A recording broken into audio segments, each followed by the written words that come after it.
সকালের নাস্তায় সুজির হালুয়াটা কম বেশি সবাই পছন্দ করে। সুজির হালুয়া কিন্তু বিভিন্নভাবে রান্না করা যায়। কেউ চাইলে এটা চিনি দিয়েও রান্না করতে পারে, আবার গুড় দিয়ে রান্না করেও খাওয়া যায়। আমি আজকে সুজির হালুয়াটা গুড় দিয়ে রান্না করে দেখাচ্ছি। এখানে প্রথমে একটা কড়াই বসিয়ে দিয়েছি, তাতে 2 চামচের মতো ঘি দিয়েছি আর 2 চামচের মতো সয়াবিন তেল দিয়ে দিব। আমি খুব সহজভাবেই এটা রান্না করে দেখানোর চেষ্টা করছি। এটা চাইলে পুরোটাই কিন্তু তেল দিয়েও রান্না করা যাবে, আবার পুরোটাই কিন্তু ঘি দিয়েও রান্না করা যাবে। আমি এখানে তেল আর ঘি দুটো একসাথে মিক্সড করে রান্নাটা করছি, কারণ ঘিয়ের একটা সুন্দর স্মেল আসে। 2টা এলাচ আর তেজপাতা দিয়ে দিয়েছিলাম। কিছুক্ষণ ভেজে নেওয়ার পর এখন আমি এখানে 1 কাপের মতো সুজি দিয়ে প্রায় 6 থেকে 7 মিনিট এটা আমি হালকা বাদামি করে ভেজে নিব। এ পর্যায়ে চুলার আঁচটা একেবারে লো রেখেই সুজিটা ভাজতে হবে। সুজিটা খুব ভালো মতো ভাজা হয়ে গেলে এখানে আমি 2 কাপ পানির সাথে গুঁড়ো দুধ মিশিয়ে রেখেছিলাম, সেটাই দিয়ে দিচ্ছি। এটা কিন্তু সম্পূর্ণ পানি দিয়েও রান্না করা যায়, আবার লিকুইড দুধ দিয়েও রান্না করা যায়। আমি আজকে গুঁড়ো দুধ দিয়ে রান্না করছি। আর পানির বদলে দুধ দিয়ে রান্না করলে এটার টেস্টটা কিন্তু অনেক বেশি হয়।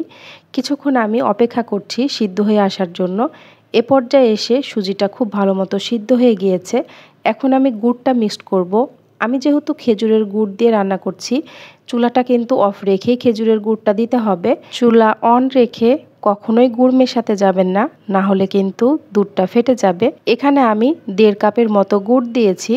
মিষ্টিটা যে যার ইচ্ছা মতো বাড়িয়ে কমিয়ে দিতে পারেন। খুব ভালোভাবে নাড়াচাড়া করে দিচ্ছি। আর গুড় থেকে কিন্তু এক্সট্রা কিছু পানি বের হবে, পানিটা শুকিয়ে যাওয়া পর্যন্ত আমরা অপেক্ষা করব। আর অনবরত নাড়তেই থাকতে হবে, নাড়া কিন্তু বন্ধ করা যাবে না, কারণ তলার দিকে লেগে গিয়ে পুড়ে যেতে পারে, তখন কিন্তু এর পুরো স্বাদটাই নষ্ট হয়ে যাবে।